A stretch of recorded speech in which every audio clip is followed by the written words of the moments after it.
Hey, how's it going, folks? Hello, and I'm remiss. Happy birthday! I missed it yesterday. Oh, thank you so much. We'll have to celebrate next week. Yes, Yeah, sounds happy good. birthday. Yeah, it's like in the holiday season still, so everyone has something going on still. Tell you. Yeah. All right. Well, thanks everyone for coming. I'm just gonna let people in. Still some people showing up here. And we'll get started here in just a minute.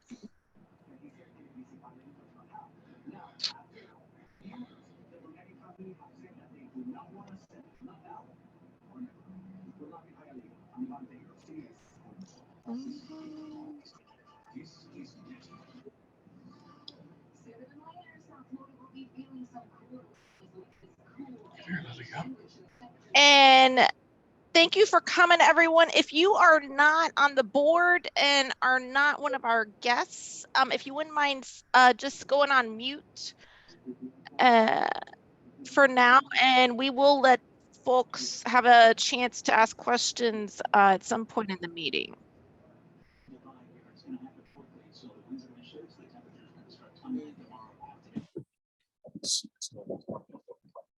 Let's see. So, okay.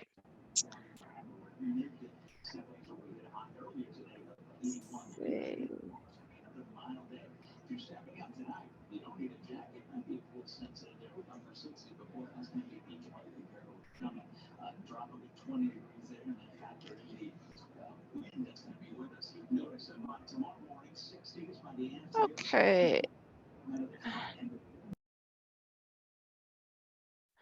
I think I've got most of the board on now.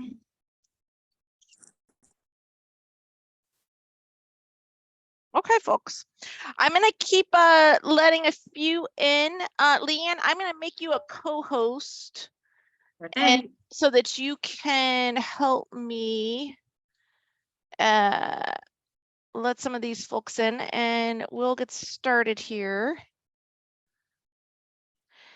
So everyone, thank you for coming. This is our first Downtown Fort Lauderdale Civic Association membership meeting for 2023. And I'm Melinda Balker. I'm the president of the association. And we've got a lot of people on the line here. We decided to do this by Zoom to kick off, just so that we could focus on a couple of the real visual aspects of some new developments coming. So we have Stephanie Toothaker and her group as our guests, along with some of the developers, architects of the projects. And we really thought that Zoom would be the best way to present the projects. Having said that, it's a little hard for me to see where my board is, but so just to kick it off, yeah, I see Leanne. I see my vice president there, Leanne. And I see Ernie, my director, Ernie. Debbie. I see my treasurer, Debbie. And we may, and I see Linda Davis is there, another one of our directors. And I think we may have a few others coming a little bit late, but anyway, we are just want to let the group know we are at the moment a 10-member board. We are going to have our annual meeting at the end of January. I've just confirmed it with Stranahan House. We're going to do it on Tuesday, January 31st at 6 o'clock. It will be in person. That's going to be our annual meeting and election. We operate with a board of 8 to 11 members per our bylaws.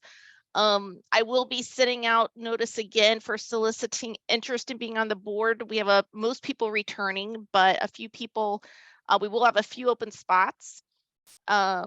We do like for you to have been a member of the association to join the board, but we can always talk about that with you depending on your interest. So it looks like I am going to quickly talk about the agenda. We are going to call to order here at 6:07. I've done my roll call here so far. Looks like we've got president, vice president, treasurer, and 2 directors with Ernie and Linda.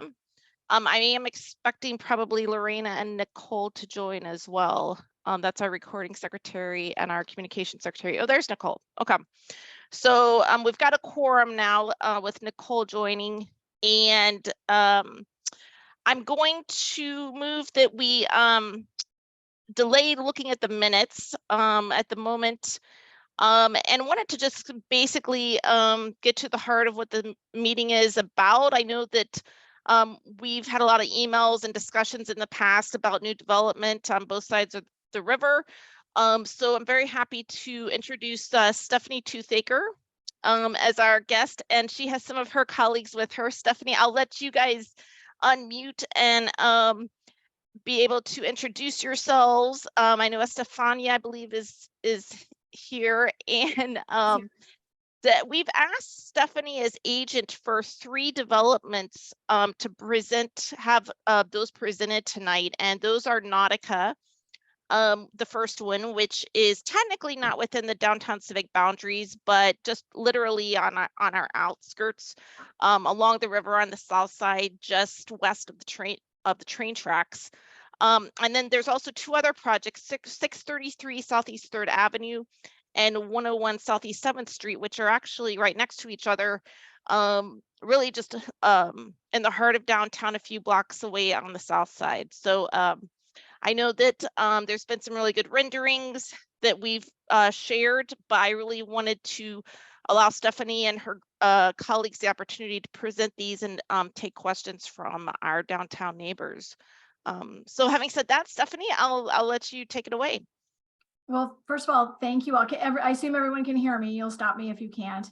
Melinda, I want to thank you for giving us the opportunity to be here tonight. We do have, as you noted, we have 3 different projects. I believe Nautica was the first of the projects that we are to present. So Nautica is, and we do have the architects. We have all of our teams on for all 3 of the projects.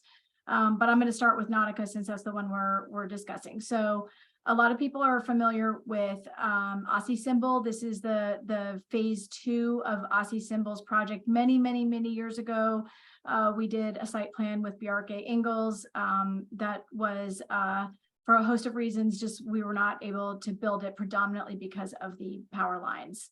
And so we went back to the drawing board. We started over, I think, brought forward a beautiful project that we call R3. R3 is already approved. Nautica is on the second portion, closer to further east, closer to the railroad tracks. And Nautica is in the Tarpon River neighborhood on the New River. Many of you know my office is directly next to it. Immediately to the south, so I'm very close to it. So I'm watching it in real time, and we're very excited to be working with Arquitectonica and Bernardo Fortbresica, who is on. You can probably see him on the Zoom, and Bernardo is going to actually present the site plan. This is a spectacular project. It is a site plan level 3. It is requesting some waivers, and I think Bernardo will go through what those are. But just to give you an overview of the project, it's in the near downtown. It is in the RAC, so it is in the true RAC SMU. It's not in the transition zone. It is on the railroad tracks. There is a working marina there today, and many people are very familiar with the Pirate Republic restaurant.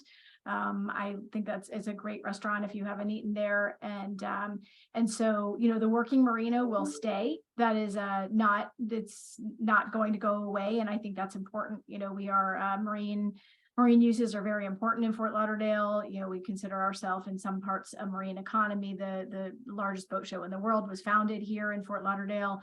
And so keeping that marine use is important. And it's really, I think you'll see when Bernardo starts going through the site plan, it's really highlighted through the site plan and Nautica. And you'll see a lot of like nautical themes that go in line with the project. And I think that was very purposeful as we bring this project forward. It is a condo and a rental. So it's a mix of condo and rental. So it has 241 condominium units, 454 rental units. It has a significant amount of retail, restaurant, and cafe. there is a restaurant, and they said working there now that's very popular, and the idea is to keep that, keep those uses, but really upgrade them and bring, just the best of what we can to Fort Lauderdale. It does have 1,569 parking spaces, so it's adequately parked for those uses. And we'll get into, the mechanics and specifics of the site plan when we start going through the site plan. I do want to just share with you before we dive in that we are at the very beginning of the process. Melinda, that you were at our DRC meeting. Ted, I see you on the call. You were there as well. There were lots of folks there, and anybody that has been around for a long time, like myself, that I always call site plan approvals in Fort Lauderdale like making sausage, because they never come out at the end the way they begin. You start with I like to really describe it as, and no disrespect to Bernardo, but architects, they look at a piece of land and they say, what can I do here that's incredibly beautiful? And sometimes they just don't look at the code that carefully. And they, and then they say, but if we could really just do anything here, this is what we would do, because this is so spectacular. And I do think this is just an incredibly spectacular project. But we know that we are going to make changes through the process. That's normal. We listen to our neighbors. We endeavor to have a lot of meetings with our neighbors, and I know that there's a lot of folks looking at this project, and we are always available. So this is just, as I said, this is the first step in the process. We will come back to you as many times as you would like for us to, and we're really excited to share the project with you. It's I think you'll agree when you see how beautifully designed it is, that there's a lot of thought and effort that's gone into this, and bringing another condo over here. Most of what you've seen has been a lot of multifamily. Obviously, Fort Lauderdale is the place to be. We're very popular right now. There's a lot of people moving here. There's not enough places to live, so there's a reason that these are all being built. But it's a beautiful project, and I think Bernardo's done a phenomenal job. So I'm going to turn it over to you, Bernardo. Thank you, Stephanie. Thank you for the exaggerations. I'm going to begin. Can you look at the screen? There you go. We're telling you the story of the overall content of this project. Can you please? Is that on? Are you able to look at our perspective? Yeah, I see it. I think it's working well. Okay, great. Thank you very much. Let me first give you an overview of what this project entails. You see on the river, there's a building. That building is a marine-related building. It's boat storage for fairly large yachts. So it keeps the history of Fort Lauderdale and its river as a place for boating and yachting. And it has a restaurant right on the waterfront. So it continues that idea of connecting with the river when you entertain yourself. It has a hotel above it. The building to the right is a hotel, a boutique hotel. There's we have a condominium building in the center. Is the taller of the buildings, is looking out to the river and over the landscape podium, the sort of resort style podium that occurs over the marine facility. And to the left is a multifamily building with a very large podium for pools and sports and greenery that separates those buildings significantly. All of this is sitting on the left-hand side over a garage. The garage is clad in these wood slats that you see there, wood-looking, they are, of course, fitting materials that are lasting, and with the portholes that you see there that are trying to elicit some feeling of boat life. There's also a very large porthole into the marine facility. Probably you wonder what's in the middle between there. There's a new street that we're creating, a new passage that connects one side to the other of the site, and I'm going to take you through the site plan that tells a story about activities that occur within this project that is comprised of these 3 buildings and 2 podia. Move on, next. As we approach from the city, you see the rental building with a liner. It hides the garage, as you see the garage to the right, next to the railroad tracks, and we have treated the garage nicely, even though it's on the garage on the railroad tracks, because what if it's visible from certain angles of the city, including the train, by the way, and neighbors. And but once we get to the city frontage, we have a liner of units. A liner means a zone of living spaces that are hiding the garage, and then above it is the residential tower, which is the multifamily tower, which is a soft curve that leads you into the balance of the site. Next. To give you some general orientation of what this project is comprised of, there are 241 units in the residential condos. There are 454 units in the multifamily, and there are 148 rooms or keys, as they say in the hotel industry, for the boutique hotel. And there's retail along the streets that hopefully will make the streets lively and friendly, so that we have about 25,000 square feet of shops and food and beverage and services for the community. The garage contains 1,569 spaces. 304 of them are for valet for the hotel and those in the condos that would like to have the car valeted, and for guests who arrive to the buildings. It is in the boat slips, we have in the water 12 boat slips, but in the dry stack, we fit another 78 vessels. So this is a pretty important contribution to the continuing history of boating in Fort Lauderdale. Move on.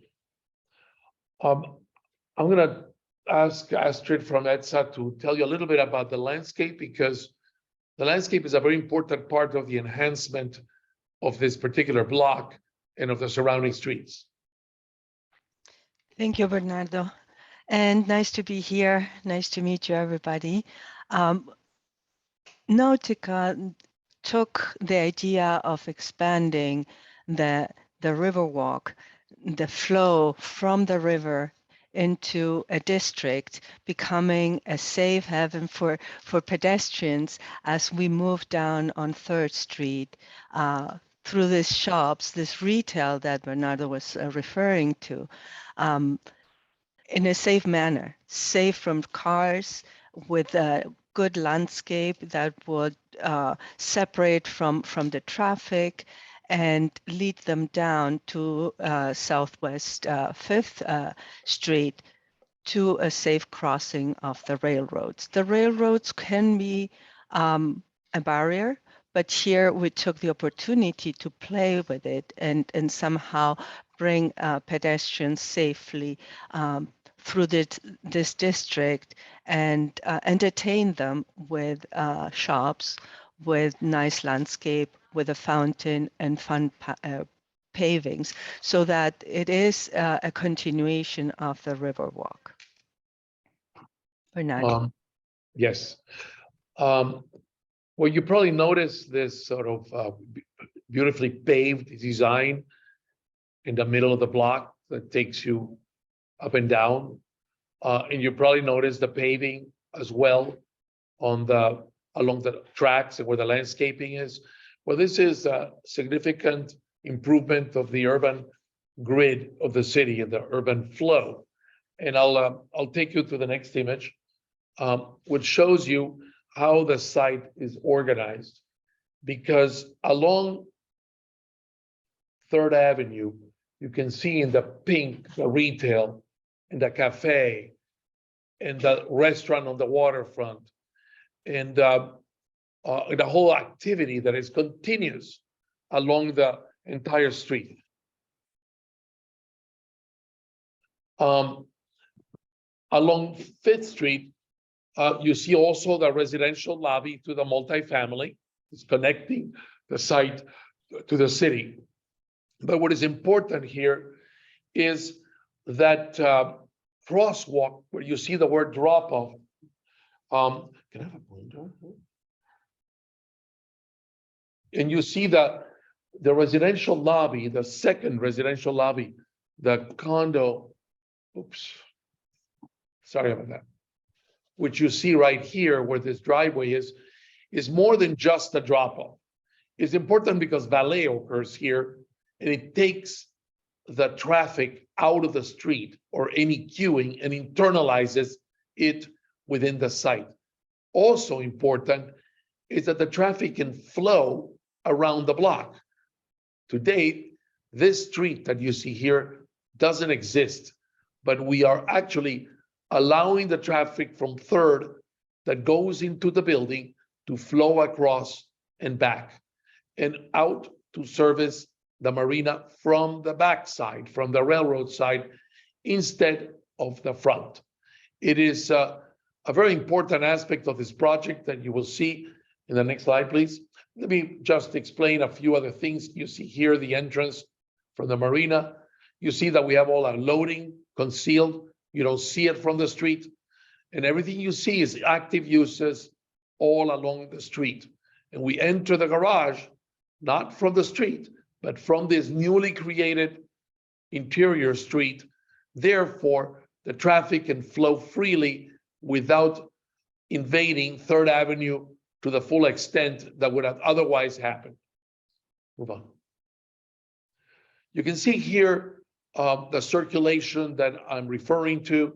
You see the cars that can flow. We've done an analysis of the traffic to make sure that we could all understand where the drop-offs are, how people arrive to the restaurants, to the lobbies, and to the activities that are car-driven, and how do we access not just loading, but also our garage, so that we have an easy flow with dual entrances, so that it's convenient for retail visitors and has access through ramps for the public. Next.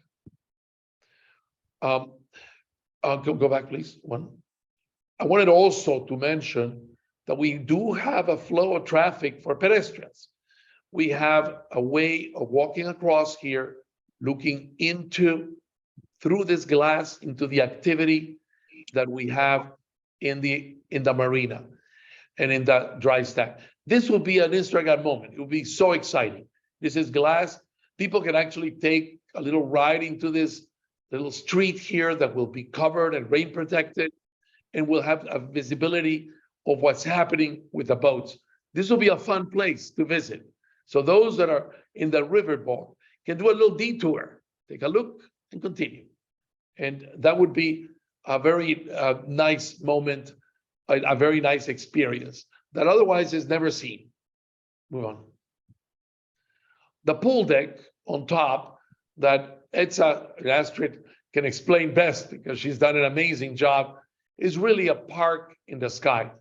And when we talk about a park, it's because you see it from other buildings. I mean, the surrounding buildings have a view of this almost resort atmosphere on the roof. It's like looking at this elevated resort that is all green, and that it has water. You see the organic pool, the lab fitness pool on this side, tennis, pickleball, the ever popular now pickleball, golf simulation, children's play areas, everything that comes with the life of a resort city like Fort Lauderdale is. So these are some of the activities that would happen over these parking of boats and parking of cars. And so you will never see them from above. Next. I mentioned that pedestrian walk and that crossing.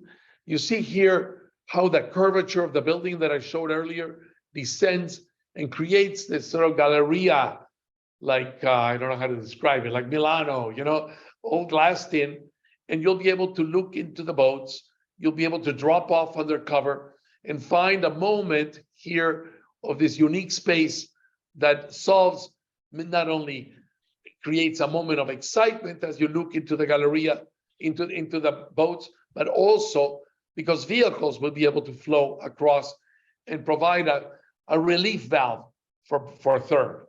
And we think that is important, so that the cul-de-sac is not so significant anymore because there's a way out.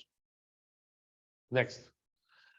And hopefully this gives you a good overview of this project. And I'm open to any questions, and thank you for those who are attending that are interested in what we're trying to do. Keep going. Okay, take it on.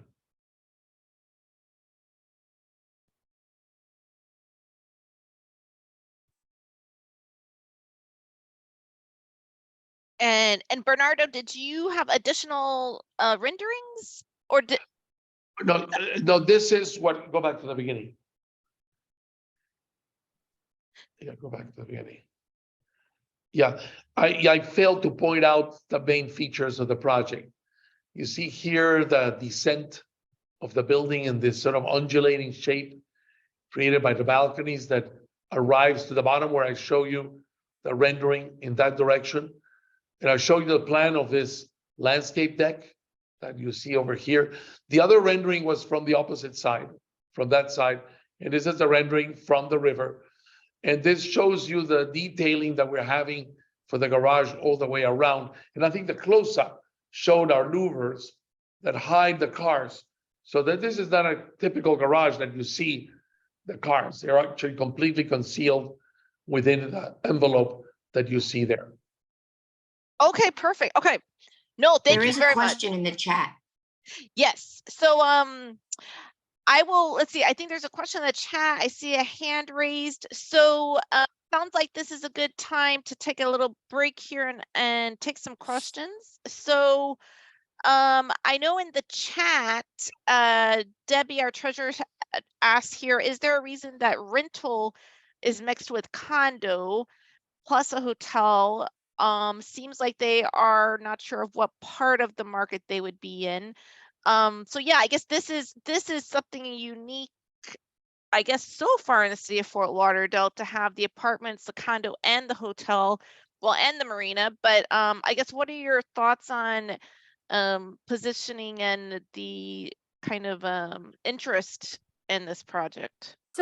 So Melinda, I'll dive in. It's actually more common than people realize. So for instance, like the Ritz-Carlton, the Four Seasons, those are combination condo hotel and true hotel.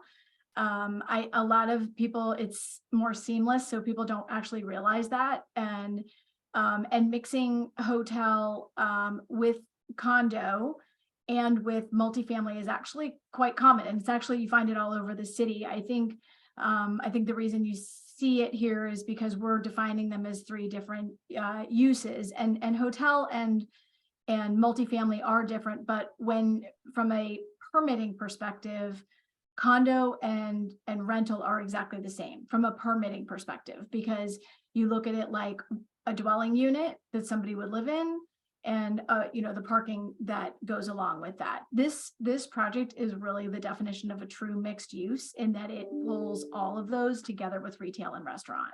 So it really is a mixed use. That's actually what the RAC encourages. RAC encourages mixed use. The RAC says to, we want you, if you're going to do multifamily, we want you to add other types of uses in here.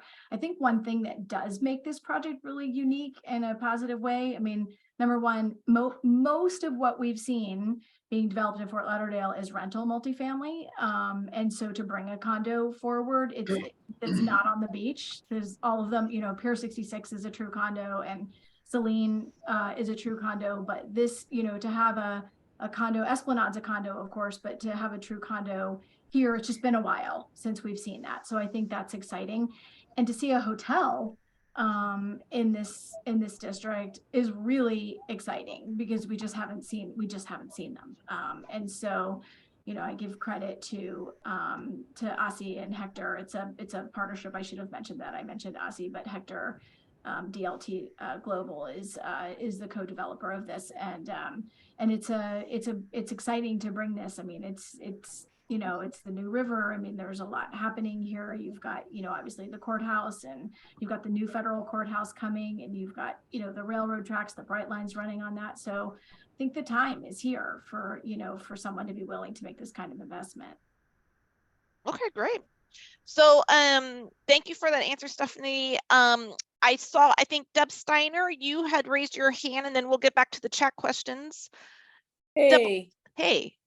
thank you. Bernardo, the property that you're designing it looks incredible. So I'm excited to see that being built. I just have a few questions, and I'll put them all out there and then you can answer them. The one is, you may have said this, are the renters tower, the hotel tower, and the condo tower all sharing amenities? That's my first question. And my second question is, the lease term for renters, is there a minimum lease term, and are condo owners able to Airbnb, or would they have to be forced into the hotel program? I guess not, because it's a separate tower, but I guess they could rent. And is that going to be something you would Airbnb, or is there also a minimal lease term on a condo unit if somebody wanted to live there and rent it out, buy there and rent it out for income? Bernardo, you want to take that? I think it's more a developer question, but I do have an answer to the first part. Well, the first part, I meant the first part on the amenities. Do they all share Yes. amenities? Yes. We do projects of this mix often, not just here, around the country, the world. And generally, the hotel is seen as a great sort of amenity to the condos. In a luxury condominium, the idea that you can use a spa and the fitness and the amenities around the pool and be served food and drinks is seen as a positive. And therefore the condo users do have access to the hotel pool, the Four Seasons. Yes. Multiple are like that. And Yeah. that makes their amenity hospitality style amenity in the But pool. do the owners also have their own pool that's separate from the hotel and the renters? And no, the renters have their own pool, but generally condo owners in projects like this have the right to use one or the other. In other words, they have a pass, so they can go and use the hotel pool and the hotel amenities, or they can go and use, if they choose to, the rental amenities. However, the renters cannot use the condo amenities, obviously, you know, but the condo can use the rental amenities, and that includes the tennis courts that are shared by everybody. Tennis courts, pickleball, racquetball, all of that is shared by everybody, including the hotel. So generally, those kind of sports facilities are too large for any one use to have access. Everybody gets to use them. You just have to reserve. And but this is a fairly normal arrangement that we see in buildings that are mixed use in this manner. Generally, the condo owner who's paid that kind of money has the right to use anything they want, usually, you know. And, but that's sort of in a nutshell. But of course, developers can decide this way or that way. So the developer may want to. I'm giving you what I hear out there in the market, and that's sort of the market standard, right? Mm-hmm. I mean, that's great. Regarding the length of leases, I don't know about that. I'll answer it in the context that what we did for R3, their minimum year rentals for the rental, and for condos, you know, that's usually you don't Airbnb or condos. I mean, I'm sure they're the developers at a place where they're going to start working on condo documents relatively soon, but that would not, the idea here is for this to be a very, very upscale project, not the kind that you would dump into an Airbnb system. So it would be a minimum 1 year rental opportunity, both on the rental side and the condo side so they don't compete with each other? I'm assuming because that's what this developer does on various projects that we've worked on. And just the mere fact that you've got Architectonica, you've got a very, very high level, Yeah. very, very high quality project.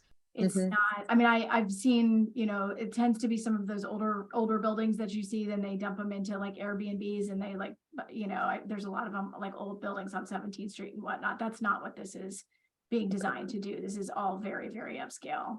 And the hotel side is not owned by condo owners like a Four Seasons or the Hilton. That's a specific hotel, is a hotel part? Too or early, it's- too early.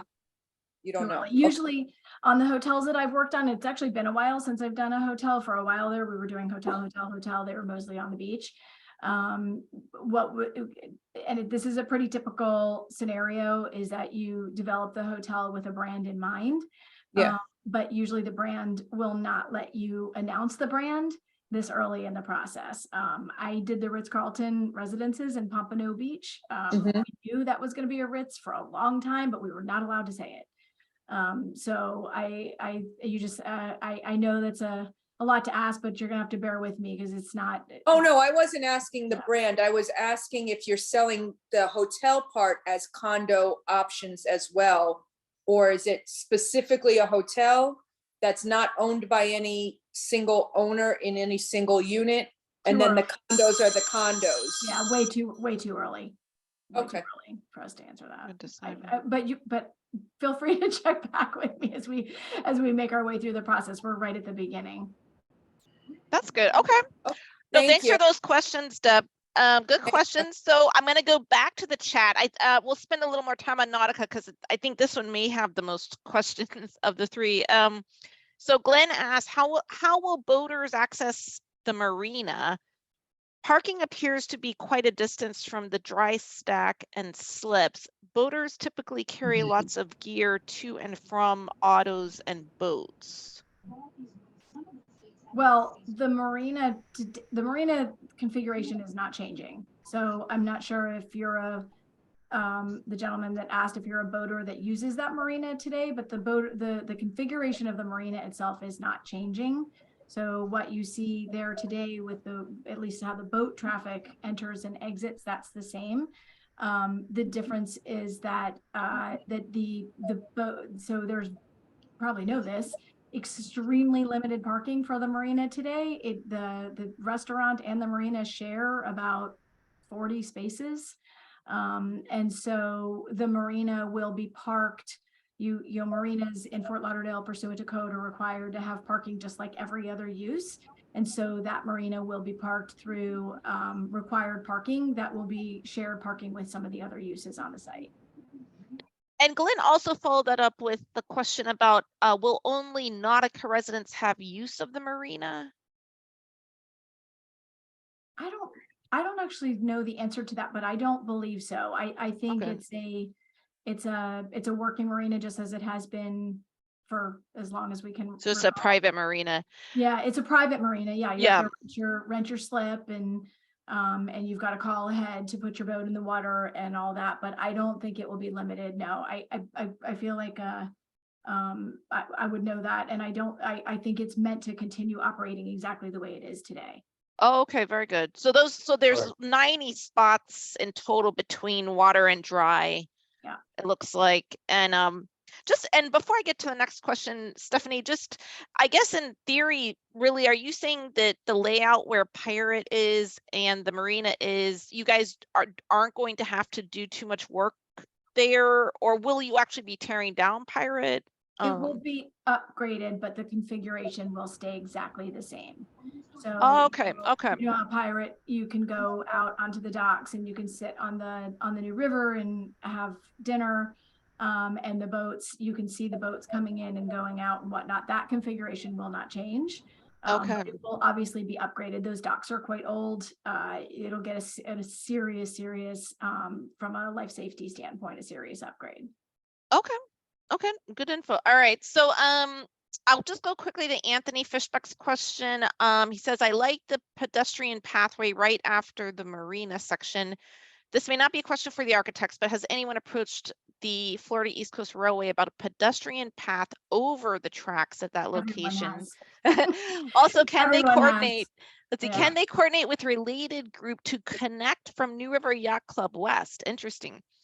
That was, that's a good question. You're going old school on me. When we did the original project, Marina, which was called Marina Lofts, we tried to, even going way back when, tried to coordinate, because the related project, is on the east side and we're on the west side. And so, presumably they could connect. The FEC was completely unwilling to allow a walkway crossing at that point.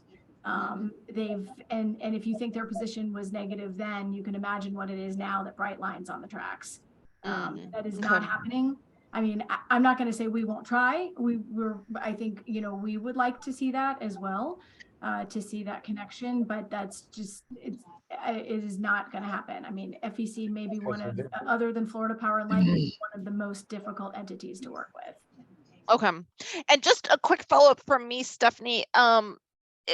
Would FEC ever consider a passage that would go way like a pedestrian passage that would go over the height of the train? And I know this is always in flux because we're still talking about the way that the train may eventually cross the river. Tunnel versus bridge, but so I guess I don't represent FEC. I have no connection to them other than I have to deal with them a lot when we do these projects. Their answer to everything is no, and then no, and then when you ask again a different way, no, the answer is still no. And let me be clear, the answer is no. So I can only imagine, that crossing the tracks, if you were able to do it, just imagine. And this is I'm using my knowledge here about the debate, Melinda, that the debate that's happening now, like tunnel bridge. Think about how far back you would have to start that path and how far, on the other side you would have to start coming down. I just don't think I don't think it's realistic, unfortunately. I'm not saying we're not willing to try, but I can tell you that discussions have been had. They've been happening over years and years and years, and it's been, literally hitting a brick wall. Gotcha. Yeah. Okay.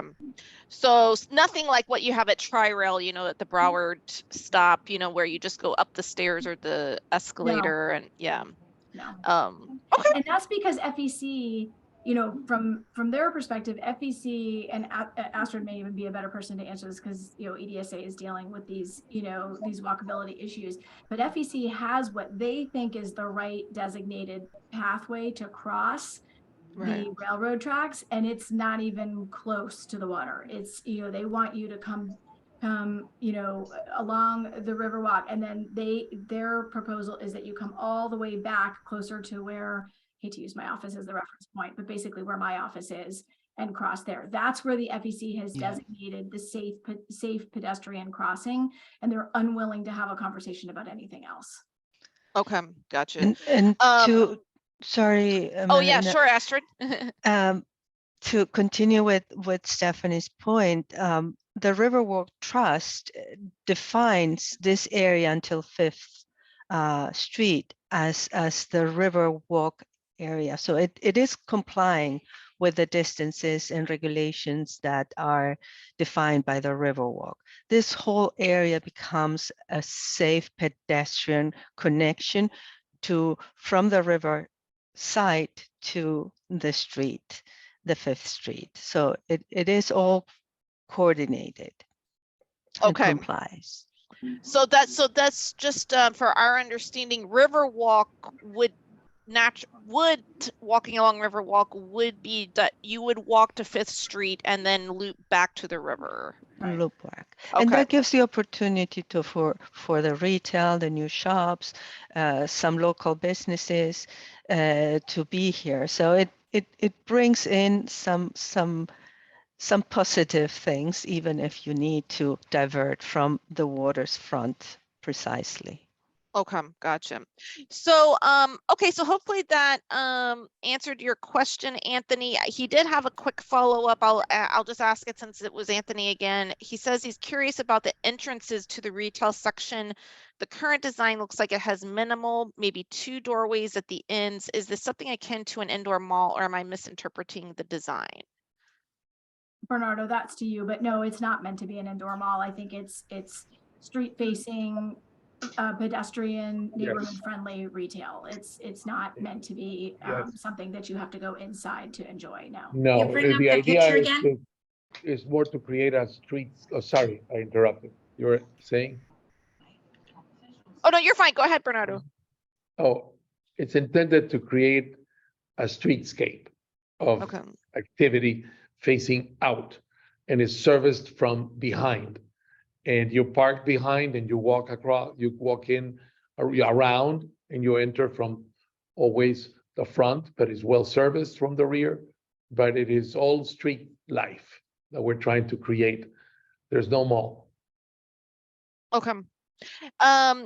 So yeah, I guess Bernardo, Leanne, you were suggesting maybe to bring up the picture while we're chatting. I don't know if you're okay to bring back up the rendering, Bernardo, and we'll take a few more questions. Yep. It's not and- up. I have a rendering up. Oh, You I sure? don't see it's No, not Oh, you don't not see up it. any- it's Yeah, not it went up. down. But that while we're bringing this up, Ted, I know you wanted to ask your question, so I'll let you go Can hear me? ahead. Yes. All right, thanks. Let me tell you, the renderings and the drawings and what I'm looking at now is just spectacular. I mean, there's no doubt about it. It's just beautiful.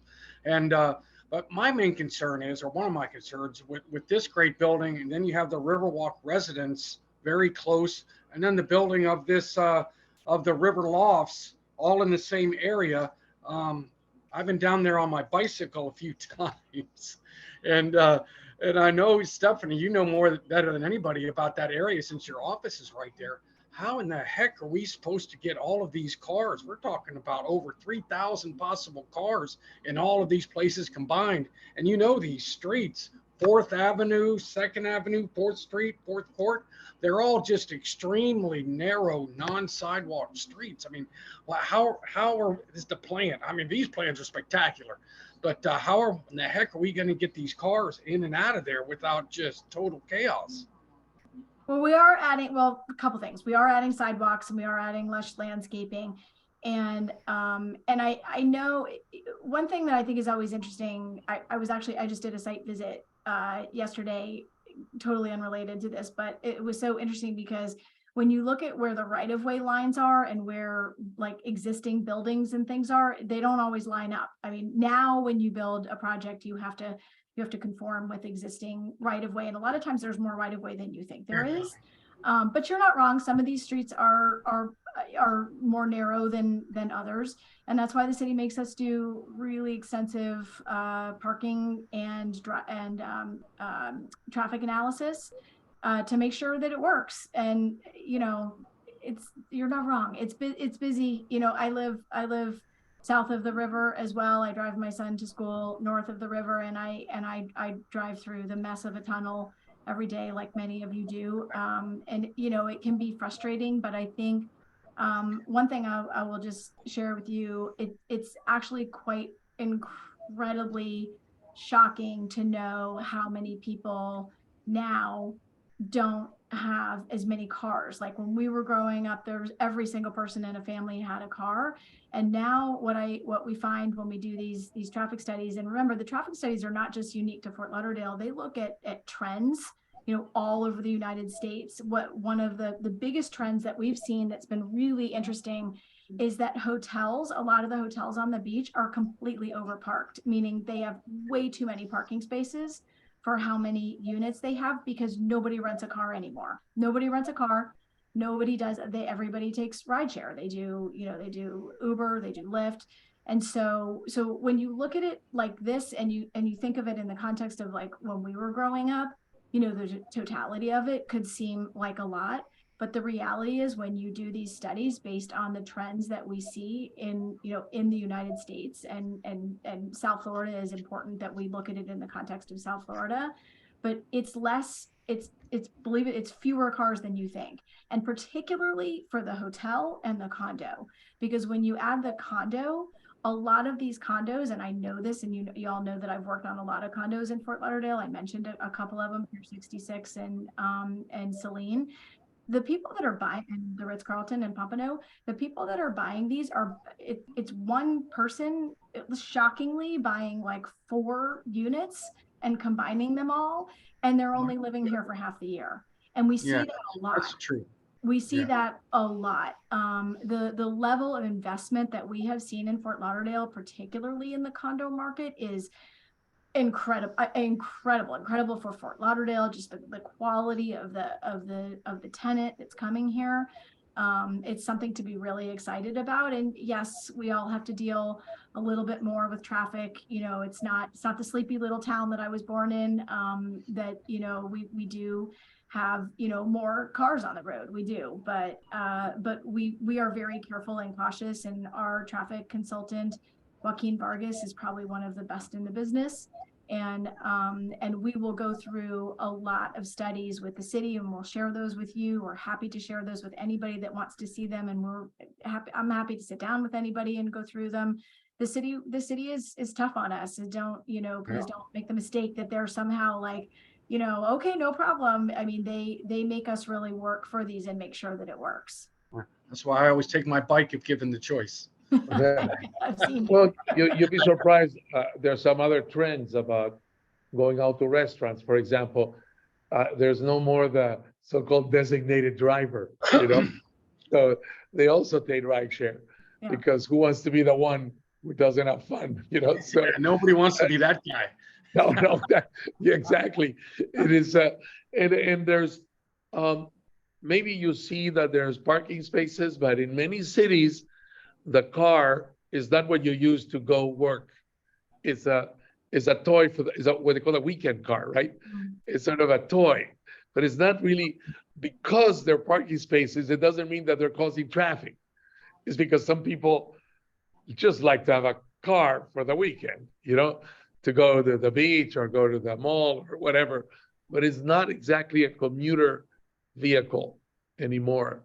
It's interesting what's out there, and many cities are experiencing this because of the ease of getting to work, not having to park, not to worry about the whole complexity and the price of parking at the office building that the company has to pay for, you know? So it's generally that's what we are looking at. So I think Stephanie's correct that these traditional traffic counts are pretty much out the window.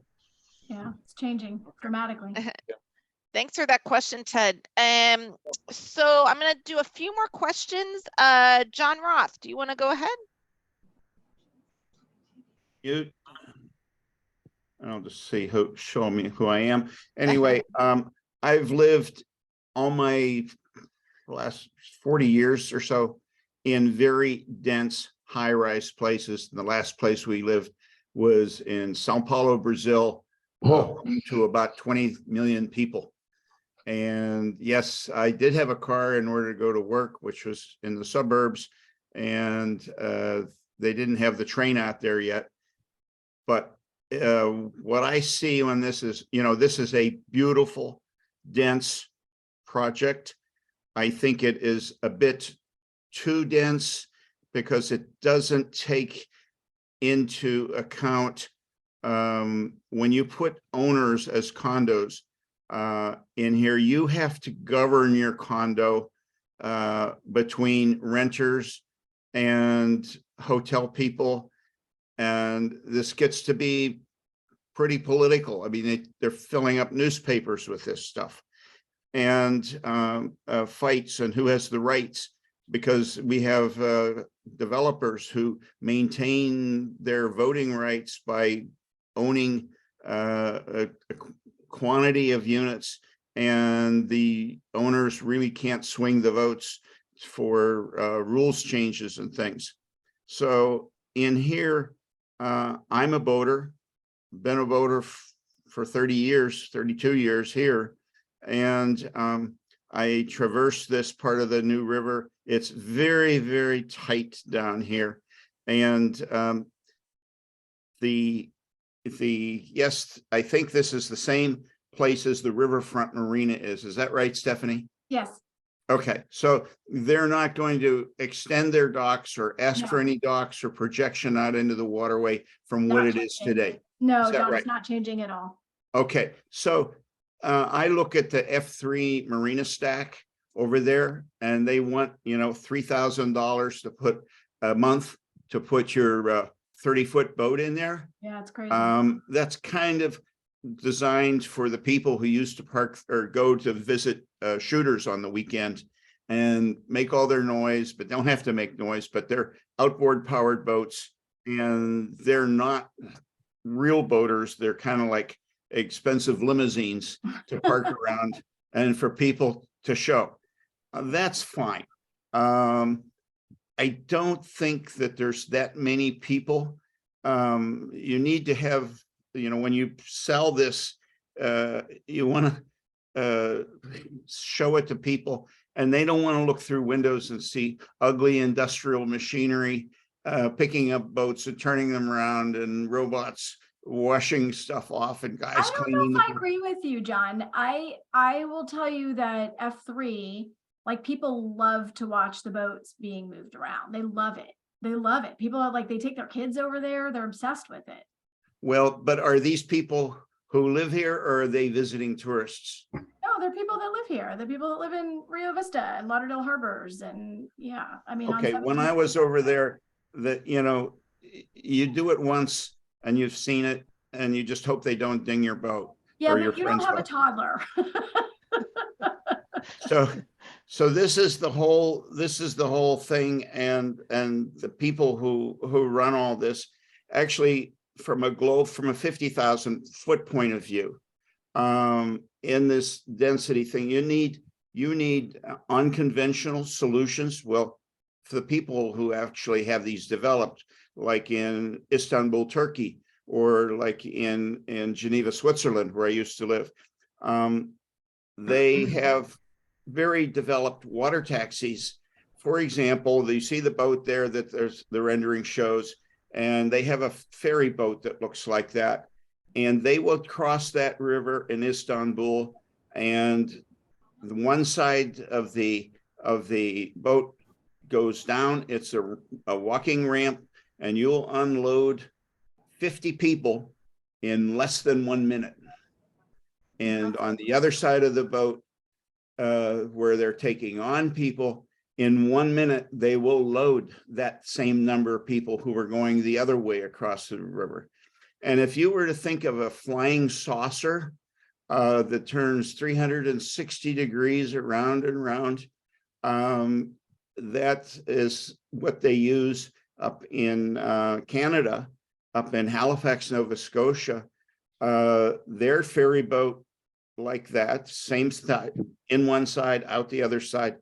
That thing turns like a flying saucer, so it is 100% maneuverable, and more maneuverable than the water taxi. And if you were, I'm just saying, if you had your computer mouse and you wanted to make it go sideways, forward, backwards, or anything, that boat would go that way according to the captain's whim. And you can move a lot of people across a waterway that way. And we haven't even thought of the idea, except the original water taxi was designed so it wasn't a long boat. It was a shorter, fatter boat, and you can turn it. I'm in the marine business, by the way, or have been for 44 years. So that would move a lot of people and get them, if you're going to go and you're working downtown, how are you going to get there? You got to cross the railroad tracks somehow. And then you have to get on a little mini mover or something. God forbid you take a scooter and try to cross one of the bridges at speed. No, you walk down the river walk, and there's the water taxi, and he's pulling there, and in a minute you're on it, and another minute you're across the other side, another minute you're out on the river walk on the other side. That is the way you move a lot of people in a very confined space. And I'm going to shut up here in a second. I can show you guys photographs of a very unique under roadway floating walkway that handles cars or people and bicycles, and they send that under an 8-lane highway in Geneva, Switzerland. Perfectly safe. You're going along the Riverwalk, you go down the ramp, you go on this walkway, it goes under the 8 lanes and up the other side. And they've had this for years. It's not exactly cheap, but you can't see it hardly. It certainly doesn't impinge on anybody's vision like any kind of an overhead solution, and nobody has to do any work and to use this thing. So you know, we need more input to the engineers and the architects who are designing this, who have lived and worked in places where they have solved these kinds of technical problems. I call this a technical problem, not a beauty problem. And I had 2 roommates in college. One was an architect and the other one was an architectural engineer. The architect had the vision and the engineer made it work. So we need more engineers that can say this, we can make this work if you can make it look beautiful. And or if the other way is this is my vision, now you engineer make it work. And that under passage, I think that if you presented that in the right way to the Florida East Coast Railway, that would somehow, I know they say no, and I know they say no, because they say no more than Florida Power and Light when you're trying to put a power line. And I haven't mentioned the issue with the power line going by the Raintree and this very dense complex. Where's that all going to be and the space required for that? Because we're putting way too much in here. And my last comment is on your traffic guy. I want him to come over to the street behind Chima on any given day and see how many service vehicles we have in our little street to service something like, I think maybe 250 condo units. We have UPS, FedEx, post office, and 2 or 3 more, the furniture delivery guys, et cetera, et cetera. And we don't need parking space in your parking garage. Maybe they could figure a way to liberate some of that, but you have to get the service vehicles off these tiny little narrow streets. Because they said, all right, so this is all right. you can thanks for amend it a lot. Yeah. And this is a whole different thing than what we've experienced before in this city. And I really would hate to see it go bad, because I remember when they had fixed up Pier 66 and the cafe over there and everything. And one Friday, everybody moved out to the other side of the river to a new place called the Boatyard that had a better deal over there. And the people were sitting around in Cafe 66. So, all right. Well, thank you for those thoughts, John. That's a lot to take in. John, I think you and I need to talk a little more about some of your concepts. I mean, you have some great ideas there. no, this is actual proof. This is what people were doing. No, I know that there are things that you've seen internationally. I am just aware of time. So Stephanie, I'll give you a chance to quickly remark any final remarks on Nautica, but I do want to get us to the other 2 projects that they're here to present tonight. Yeah. And Stephanie, if you could just quickly comment, you guys are asking for parking reduction. Is that still the case? Yeah, well, what we're doing is we're asking for a parking reduction because we have mixed uses. Right. So when you do mixed uses, you start with the code. The code says, okay, for the hotel, you need this many, for the condo, you need this many, for the retail, this many, rental, this many, and you take that and then you do a shared parking analysis. And then you use those national studies, and those tell you don't need to park all of those uses with the maximum amount of spaces 24/7, because they have different peak times that they use those spaces. And so the parking reduction that we're asking for is commensurate with the different uses and how those different uses will work together. Okay, gotcha. And I you am- said 241 condo units, Yes, 454 rental, and 148 hotel rooms. So a exactly total right. total rooms is 843, Yes. and you are proposing 1,569 total Yep. spots. Okay. Correct. So okay. I think unless any final comments, Stephanie, I think we'll go to the other projects. Yeah, I was going to say, so Iran Chen is the architect for the last two projects, and I know Iran's got a limited Right. amount of time. So I was hoping, if it would be okay with you, Melinda, the projects are, while they do have different addresses, they are next to each other. Sure. And if it would be okay, we'd like to present both of them together, and then do questions at the end, because I know Iran's got to leave, and I know I don't want to lose him, because he's the mastermind. So No, and excellent. again, Yeah. we're at the very front of this project with Nautica. My team is happy to come back if you'd like us to come back and present.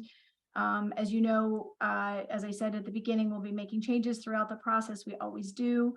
And we'll, the project that we're presenting to you here is the one that went to DRC, but we're starting to, you get the DRC comments and you work with your consultants internally, and you start to address that. So with that, I think I'd like to move on to the other two.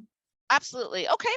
Well, thank you everyone for your comments on Nautica. We will keep you posted and stay in touch with Stephanie with updates. But Aran, I have made you a co-host, so you can show your screen if you'd like. And if everyone can hold your questions till the end, we'll go ahead and talk about two projects that are actually, like Stephanie said, right next to each other: 633 Southeast 3rd and 101 Southeast 7th Street. So let me just give you a quick Iran's presentation. I want to mention I'm working with Iran on 4 different projects. Their team is so incredibly talented. Iran and his team designed the project that is known as 300 West Broward, which was, it's like award-winning. It's been in a lot of different blogs and whatnot, and really honored to have the chance to work with this developer. Dependable Equities is the developer of 633 Southeast 3rd Avenue. There's a different developer, companion developer, but same architect, which is why we thought it made a lot of sense to present these projects together. So let me just kind of go over. So these are both of these projects, both 633 and 101, are both in the RAC, in the true RAC, in the downtown core of the RAC. They're not in transition zones. They're still, it's, when the city adopted the downtown master plan and designated these areas for RAC projects, both of these projects fall within that defined area that are part of the downtown master plan. They are very close to one of the first high rises that we ever had, my old office, the 110 Tower in Fort Lauderdale, near the courthouse, near the new federal courthouse, and really in this courthouse district. There's not been residential over here. This has really been driven by the courthouses and the business towers that have been there for a very long time. And to bring, multifamily residential here, I think is a huge plus. It really helps solve that problem that we're having with affordability, and there's, and providing places for people to live in the true downtown, which we've not had in the past. So the first project is 830 units with 12,798 square feet of commercial and has 951 parking spaces. This one is asking for a waiver from the downtown master plan, and when Iran starts showing you the plans, you'll understand why. It's because of the design of the building. The floor plates are a little larger than what the master plan calls for, but it's all design driven, and you'll see that when we show it to you. It's really spectacular.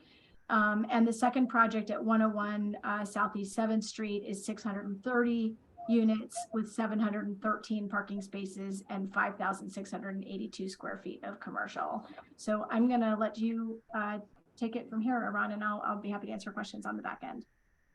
Thank you, Stephanie. Just to clarify, you see my screen, you hear me well? We can see it. Okay, great. Great to be here today. My name is Aran. I'm the founder and executive director of ODA. We are here based in New York City. We're very privileged and proud and humble to be able to contribute to this amazing city, Fort Lauderdale. And today I want to share with you two adjacent towers we're designing south of the river for two separate owners. The first one will be 6033 Southeast 3rd Avenue. It's essentially a mixed-use tower. It would have about 13,000 square foot of commercial space at the ground floor, about 730,000 residential building, 365 parking spots, and about 830 unit. I'm sorry, it's 365 and 342 altogether, no parking spaces. Number of parking spaces altogether is 951, number of stories 47, and the height is 529. The top of the structure is 563, which would make this tower one of the tallest in the city. Downtown core, you know it better than I do. Downtown core was intended by city planning to be the heart of the high density area of Fort Lauderdale. As you know, Stephanie said the northern side has gotten to have seen many residential developments. The southern portion until now has been predominantly commercial with the court districts, etc. And if you look at that map, the dark yellow is the core of the high density. We're just at the southern edge of that with the red square there. And then on lighter yellow, you'll see areas that the city is designated as transitional or mid-density areas. So you can mitigate between the sort of low-rise single families into how sort of the growth into the center of the city. So if we're looking at south of the river, the site, as you see in red, is right on Southeast 3rd Avenue. And the other side is next to it. And right now I'm zooming in into the site itself. You see that it's almost a perfect square. It sits on between Southeast 7th and Southeast 6th Court, right south of the court building, and right front on Southeast 3rd Avenue. And what I think is very important is that because it's sort of the last and the most southern tower of the densified area, it will become a gateway from the south to downtown. And we've really tried to contribute something with significant iconic character to the site. If we're looking at the site from the existing condition, you'll see here the water, right? The coastline on the left side is really north, on the right side is south. And then I'm circling around looking north. On the left side of me is the inland, the right side is the coastline. You see clearly all the downtown structures, and here's our site looking west. Lastly, if you look south, you see that this tower is going to be visible all the way down to Miami, landing and taking out airplanes at the airport in Hollywood, so they can be jealous at a beautiful tower at Fort Lauderdale. Just a few viewpoints from the main avenues that going south-north. You see a number one from South Federal Highway. If I'm looking at the side, we kind of dashed where the building is going to be. And then if we're looking north to south on Southeast 3rd Avenue, you see where the tower is. Same way from east to west. And I'm going to jump to the design. So here is the site. We call it Nancy's plot. And, you know, the first thing is to solve and resolve the tower in the way that the tower, the podium engages with the street. I'll talk a lot about this today. But the first move that we thought was that we want to have an articulated base that is not flat, that is inviting, that has a sense of scale. And we're using this kind of fluted articulation, almost like a series of fluted volumes as they hit the base for otherwise a tower that sits on top. Now, at this point, I want to explain why we need or we're looking for, an approval, special approval The podium can accommodate 2 towers. And essentially, there was a discussion about building 2 towers that are on the podium. And we thought would be much more beneficial as the southern sort of icon edge on 3rd Avenue, because it's such a wide avenue, to have a single tower instead of 2. And that tower will be sort of an extrusion of these tubular apartments, if you will, that will create a beautiful composition. One thing about this is that the L shape that you see here, the L shape of the leg, especially what we call the detail of that project, on the left side is tilted inward, in particular to hidden from the street. And so that value is barely seen from the streets themselves. And before I go too deep, I'll just show you the ground floor is consistent on wraparound retail, which is represented here in red. And then orange would be the entrance to the tower, its lobbies, its floors. And then there's going to be an urban plaza, a quite big plaza that extends the sidewalk on 3rd and on 7th, Southeast 7th. So this would become a beautiful gathering space that would be activated by both retail and residents. At the back side, we'll have the back of the house, the circulation, all going to be internal, as well as the loading. And so you see the parking entrance on both 7th and 6th, and internalize every circulation and support for that building. And so all the parking is hidden by linear or liner apartments that you see in yellow. And then the tower steps in, creates vast gardens, and you'll see later also gaps for both private and gathering communal spaces. Then the deck, this beautiful, beautiful landscape park. I must say that the podium base complies with all of the rules and regulations, the height of the base, the setbacks. We are not asking for any variance on that. And as it relates to the tower itself, because we condensed the 2 towers into one, we're proposing to increase the footprint at the lower level beyond the maximum allowed, which is 12,500, to accommodate that program at the base of that tower. And so as you go up, it becomes more and more slender and more beautiful, and returns back into the sort of the maximum allowed footprint. We thought that this would be a much better solution than 2 towers in that particular location. I want to go into the vision architecturally and why we think it's so unique. The way we organize the plan, if you probably know, most of the residential tower are rectangular or square. They have apartments, they have one face to one direction. If you look carefully, those fluted shapes, each one of them represents a unit, an apartment. The small ones are studio apartments. Then you have 1 bedrooms, 2 bedrooms, etc. They have a wraparound balcony, and so they create these kind of stacked, vertical, fluted-like, beautiful shape. The gaps that you see in the middle, as I said before, are not just private, but the communal spaces that allows the community of the building within it to enjoy the views beyond the deck itself. And as it stands at, along 3rd, as I said, as a gateway to Fort Lauderdale from the south, it will be seen from a distance. And as you get closer, you start to appreciate the details that we've created here for the richness and the diversity of this facade. Some of those studio apartments are pure glass and they have no balconies.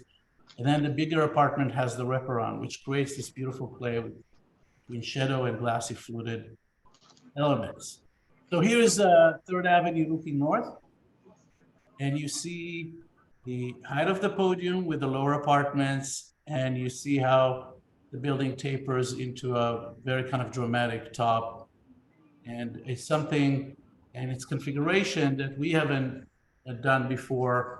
And I want to salute the developer who's going to actually commit to building this. What you see here is that because this glass is never flat, the reflection of the light, both in sunset and sunrise during the day, will create this kind of shimmering and very rich, beautiful reflection. And now we're starting to see the development at the ground floor. So we've really wanted to emphasize the grandness of the retail program at the ground floor. And we've done it by creating double and triple height volume retail. All of them are sheer glass that are fully transparent. And we've created what we call these crowns at the ground floor. These articulated crown moments creates a beautiful, iconic experience at the human level. You also see the balconies at the base level and the activation of that facade that makes this visually quite engaging. And the only piece of the podium that has only cars is kind of beautifully sculpted with these kind of up-folding arches that are three-dimensional. They're going to be lit as the beautiful music too, if you will, and emphasize the organic shape overall. And clearly, you know, as the tower ascends, the views that are going to be granted here are spectacular. Just in a little bit more detail, and then I can address it with question. What you see here on the right side is that kind of beautiful extended plaza that we've created. Here is third. This is essentially the sidewalk, the green bed planting, which is kind of typical. And then the building recessed deeply to create this urban plaza. It'll be beautifully landscaped and will be active from both sides or three sides by the traffic of the people who live here as well as the retail. And will be a shaded moment for people that walk around. Let me just erase that. And then the retail continue and serve every front of the streets around with those doors from 7th to 3rd to 6th, leaving only utilitarian entrance for parking on the two ends here. Here is the vault. And then all of the drop-off parking ramps as well as loading is all internalized to prevent any traffic problems here. This is the mezzanine. This is the typical parking level with all of the apartments around. And then you see the floor of the lower floor of the tower where we, again, extended what otherwise would be, this would be the 12,500, extended that leg to avoid another tower here and set it back inwards. So from the street, you don't really see that portion. You just appreciate it from a distance. Clearly the park would be gorgeous. It's a very large area of landscape and hardscape and pool. And here are the units as they kind of taper all the way up.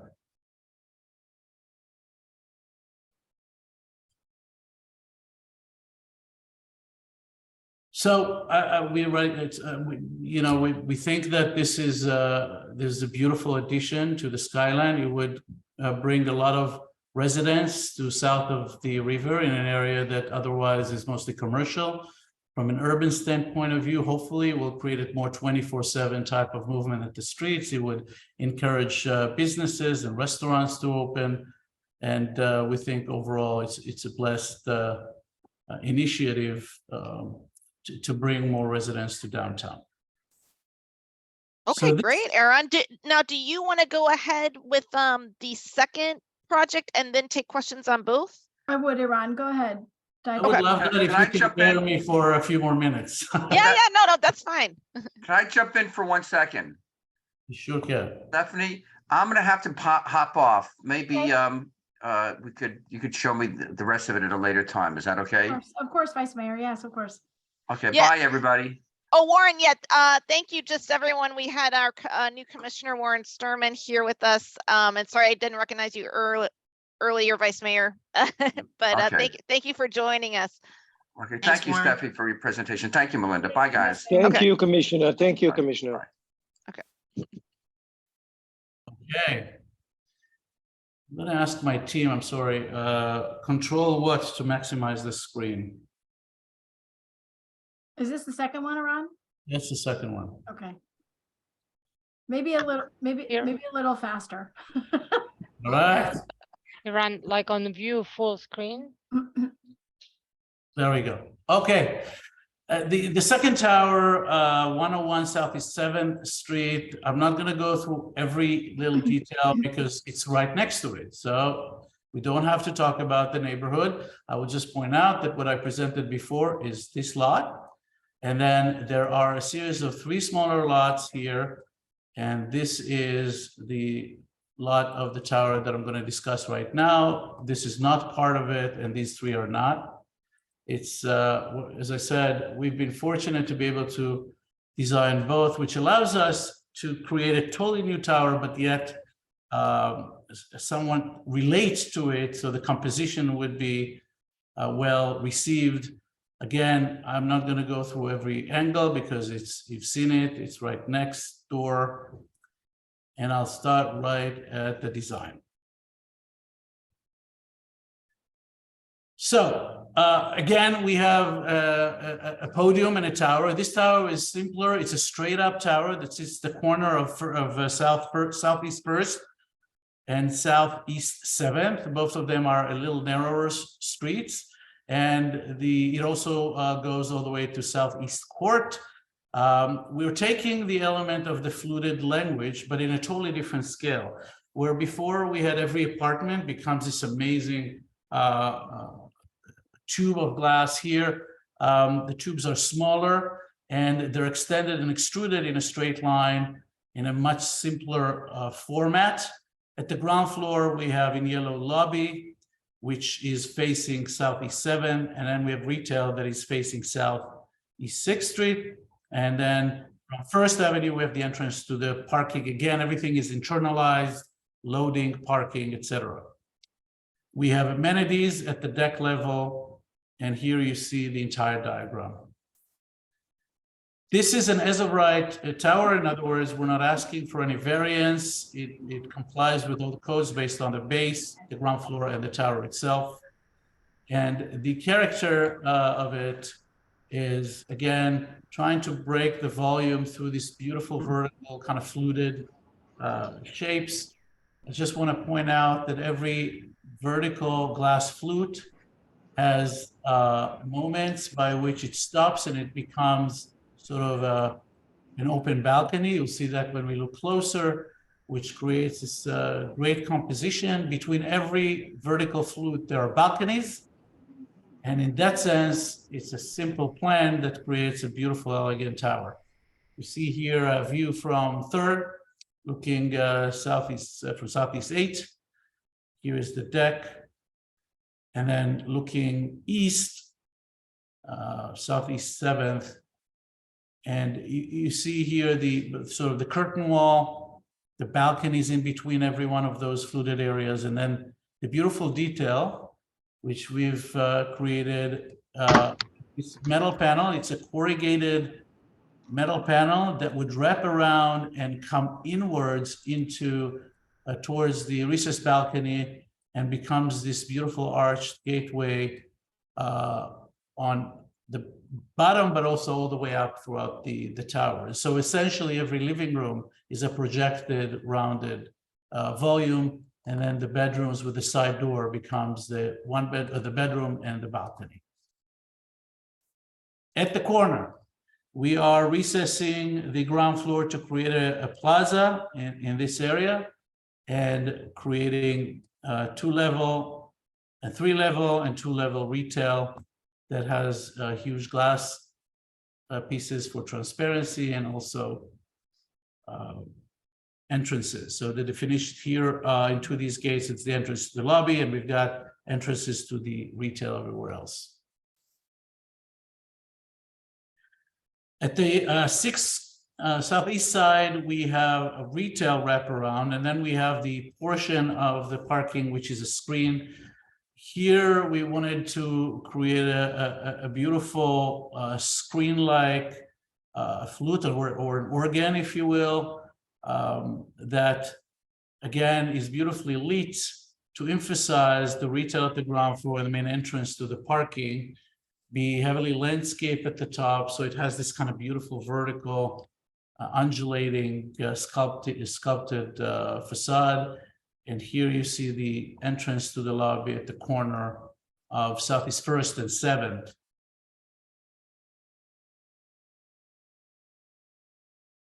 The plans are pretty straightforward. On 7th, we have the plaza, which is supported by retail, hopefully food and beverage, coffee shop, restaurant. All of this area would be shaded by the building, so it's a very pleasant place to hang out. Heavily landscape on both sides, so we're adding landscape on the inside of our property, beyond the required at the sidewalk, and then the lobby here and retail on 6th.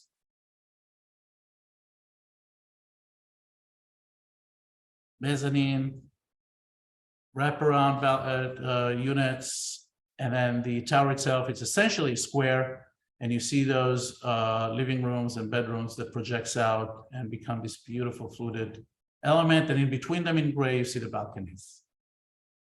And I think that I try to do it fast enough. Hopefully you bear with me, and I would love to take any questions. Thank you. Thank you, Ron.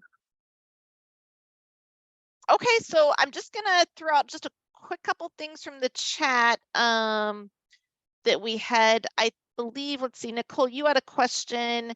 Roughly, what is the square footage of a 2-bedroom apartment condo, say, for in both buildings?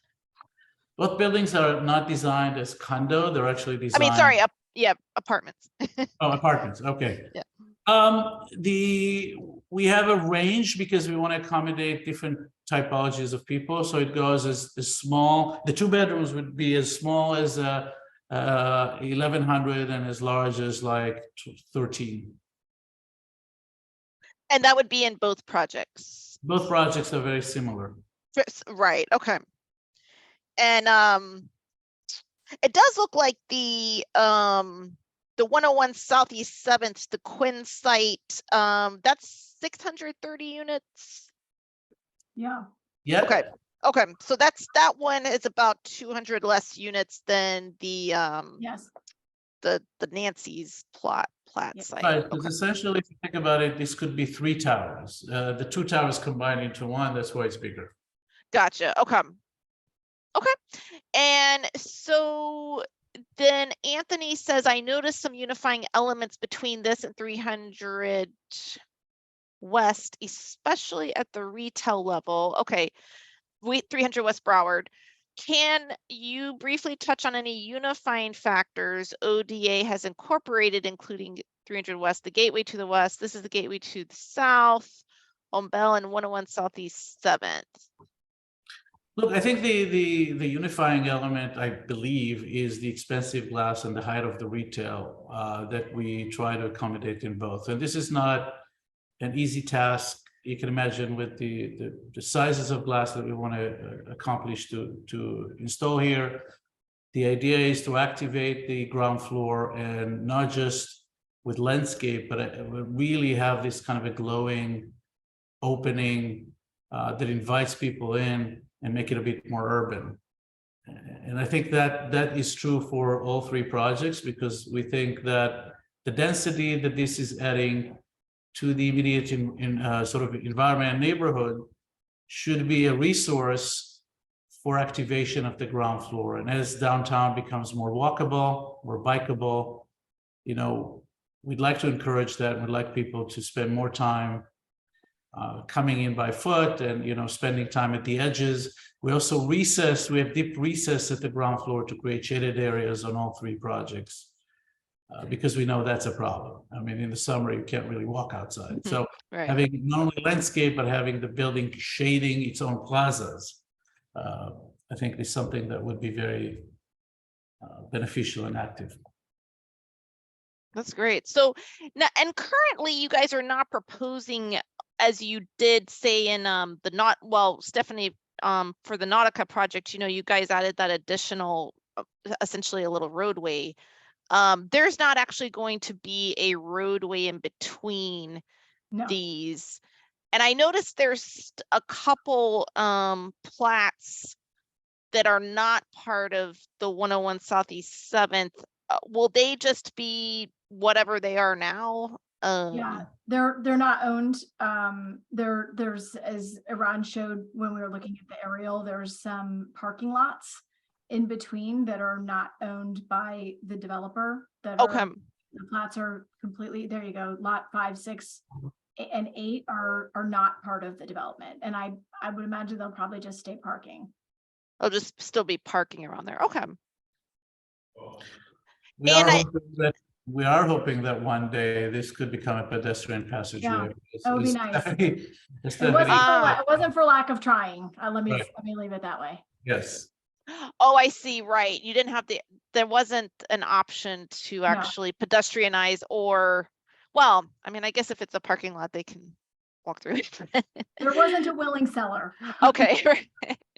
And then I guess just to the south, at the moment there is the proposal for the Benjamin, which would just be immediately, I guess that entire block, just Here. south right of 7th Street. And that is a 2-tower project. I think it's 542 units, obviously different group. Also Is it- different density level. It's what we call the intermediate density, so they're lower. Okay. And that's what, I said about this sort of, see the idea of going low, medium, and high. Right. Gotcha. Yeah. You'll be Medium. yeah, quite a bit higher, I guess at 40, 47 and 45 stories. Mm-hmm. I think that those are in the 30-story range. Okay. I think they're in a different character area. Yeah. Actually, they 30 are. story. Yes. They're zoned slightly differently. Yeah. Okay. So audience, do you guys have any additional questions for Aran on these 2 projects? It was a great presentation. Thank you. I know we've kept everyone here and you've been patient here for since 6 o'clock. So I am looking to wrap up the meeting, and we can always filter questions that come in to these guys as time goes on.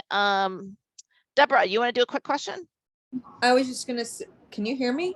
Yes. Oh, shoot, I thought I had my mute on. I was gonna say, it's a beautiful design, and it's gonna really add some really beautiful structure to this side of the river and make it more appealing, in my opinion, just by the design aspect of it. It's beautiful. Thank you. Thank you.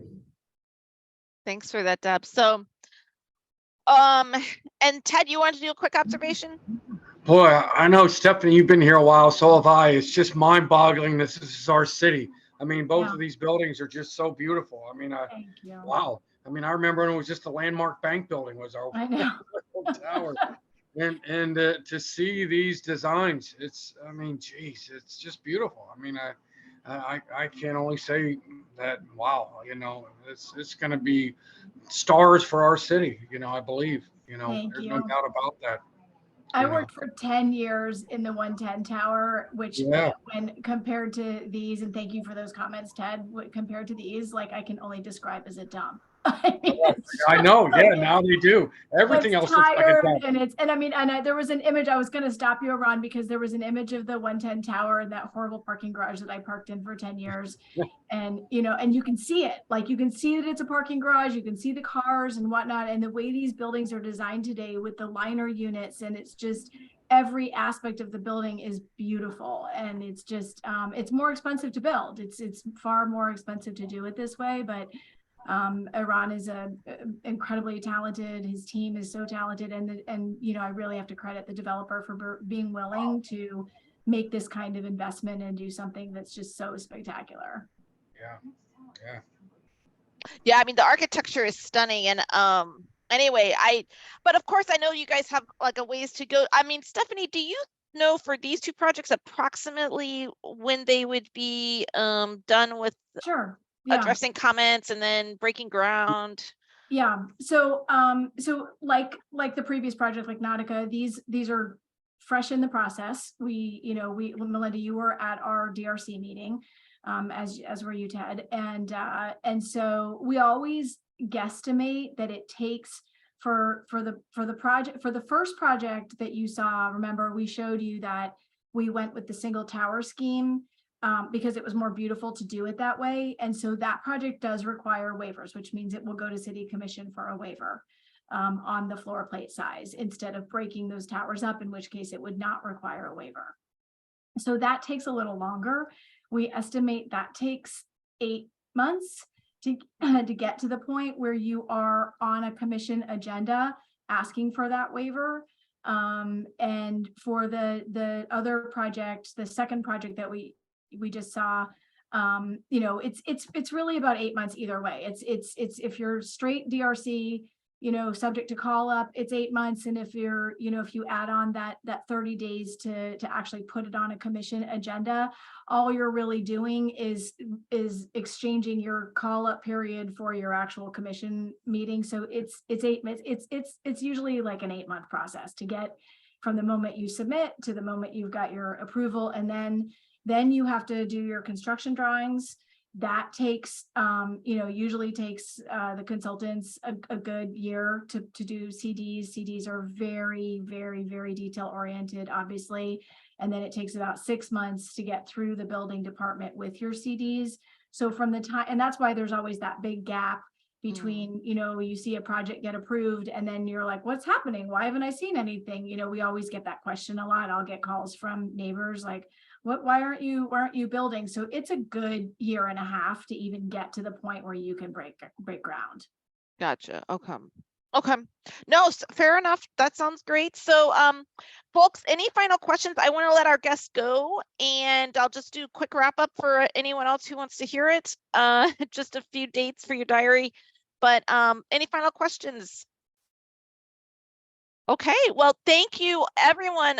Stephanie and Estefania and Bernardo and Aaron and Astrid and everyone who spoke. Hopefully I didn't forget anyone. So thanks for that. You're welcome to stay on. I am just gonna quickly move on to the rest of my agenda, which essentially tonight was just to give you a quick reminder that we are having a meeting that the DDA is hosting. It's a joint meeting with their board and also our the community, and I'm just going to post up the invitation right here real quick. So as you guys know, Huizinga Park is going to get as planned for a refresh. This meeting that the DDA is hosting, everyone is welcome to attend. It's going to be at the Riverside Hotel from 6 to 8, January 19. I will tell you that our board is meeting with the DDA the day before. Myself and a couple of our directors are going for an update on items that are specifically impacting 2 of our condos downtown, which are 100 Las Olas and Las Olas River House. And then I will tell you that this is on the agenda for City Commission on January 24. As you probably saw in December, we announced that the city is considering the proposal, the commission to spend up to $5 million on a $15 million refresh, which would not include the restaurant, which would be going where the band shell is. So anyway, there will be further updates on Huizinga, but as you know, this is private land owned by the DDA. It is not public land.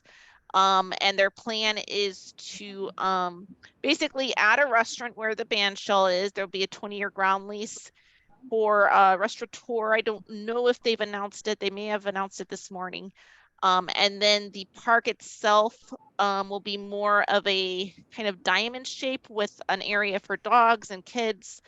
And they want to activate the area under the Andrews Avenue Bridge as well. So apart from that, my only other quick reminder, like I said at the beginning, is we will have our election annual meeting on January 31st at 6 o'clock at Stranahan House. It's a Tuesday night. Please expect more updates on that. And I will be seeking to have, the mayor does want to stop in, and we may also be able to have our vice mayor for a quick hello. And I do want to have another developer there who potentially will be talking about the development RD Las Olas, which is the condo development that would be going up right where Flowers and Things are on Las Olas. So having said that, just quickly, board and everyone else, I know people are wrapping up. Any comments or questions for me? Great job, Melinda. Thank you. All right, let's see, who do we have left? So,